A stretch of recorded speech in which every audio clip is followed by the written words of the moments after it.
So this is my 2016 Scrambler 850. Starting a video series on this bike. ATV, quad, whatever you call it throughout the country. I call it a bike. Because I should have done it with my other cars, and I am going to be racing this thing heavily. And what I've learned is the best way to help out the community is actually show documented proof through video and vlogs and experience, stuff like that. It's also good for sponsorships and other things. Anyway, so this is a 2016. I got it in Commonwealth Motorsports in Virginia. It was quite a hike. Came all the way from Philly to go get it. I plan on racing GNCC and VXCS in Northern Virginia. Anyway, so again, this is 2016. I couldn't get a 2017 in my price range. And it didn't. I mean, there's no difference as far as I know between the 17 and the 16s. I wanted to get an LE.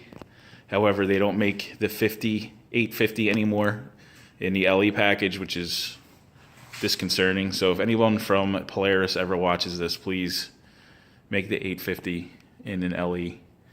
So basically that means is that I have the regular shocks. I don't have the Fox adjustable shocks. And also, I'd like to annotate at this point that I'm still learning. I'm mechanically inclined. I drag race, but I am not an expert on quads. So if I say anything stupid in any of my videos, please feel free to correct me. I am not the type of dude who gets upset when people correct me. Any sort of constructive criticism is fine. You can call me any sort of name. That doesn't bother me either. And in fact, I am not a what you would call a sensitive person. The 850 Scrambler comes with your basic halogen bulb. It does not come with an LED like the 1000/LE comes with. Again, this is all to my knowledge. If I'm saying something incorrect, please again correct me in the comments below. It comes with steel wheels. From what I understand, the LE comes with a aluminum wheel. It comes with now I've seen some LEs come with a fully digital display. Mine has an analog with a digital display. You can hear the fuel pump kick on, which is nuts. Or at least I think that's the fuel pump.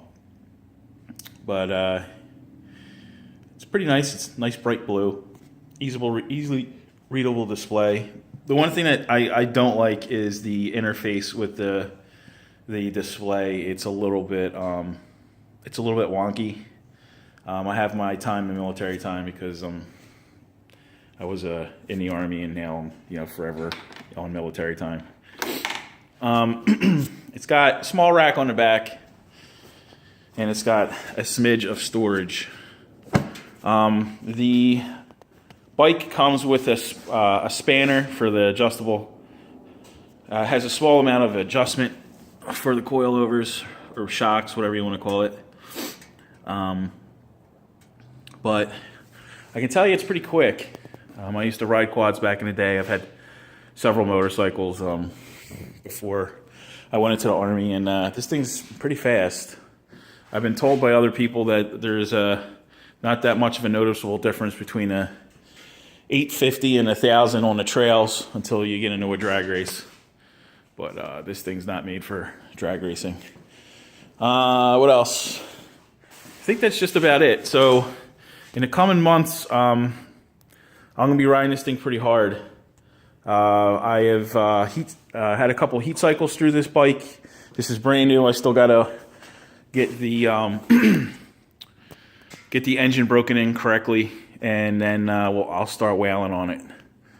I've already have a couple sponsorships lined up from my drag racing experience.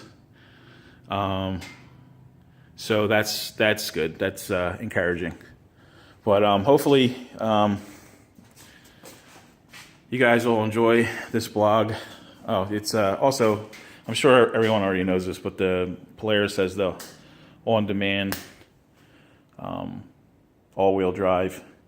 I read the manual. It says it has to be below 3,000 RPM. So whether or not that's on demand or not, I don't know.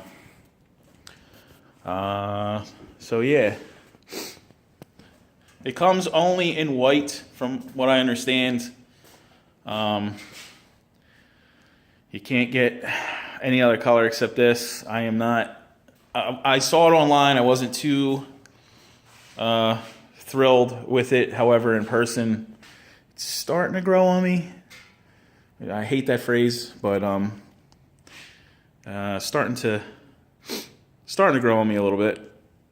Anyway, if you have any questions, I'll either answer them in the comments or not. I'm a big dude. I'm about 260 pounds.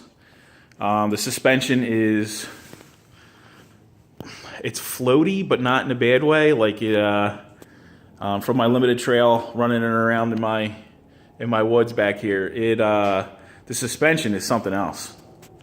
I got to give kudos there to Polaris. The suspension is really sorted out. I got close to buying a Can-Am Renegade, but I wasn't an experienced enough rider for the Renegade. I'll just be quite honest. I had a difficulty getting the power to the dirt. So, I mean, I suck. So hopefully that'll change in the future. But I'm pretty happy with this. It's got a constant velocity transmission, CVT. That takes a little bit getting used to from someone who came from, that thing over there. So this was going to be my pit bike for when we go drag racing. It's a Honda Recon. I replaced all the plastics on it, and then I bedlined it and then painted it, and you can see it turned out pretty good. Then I bedlined the racks and I put a clear over it, and then it's got some pretty nifty LED lights, so they're bright. I got them puppies off eBay, where all the best parts are. It's a 250 Recon. You can see it's in really, really good shape. This thing had an easy life. Anyway, so if you have any questions, I'll try to answer them in future blogs. I am on the Instagrams. My Instagram is PhillyLS1, and you can follow me there as well as my drag racing. And anyway, thanks for watching.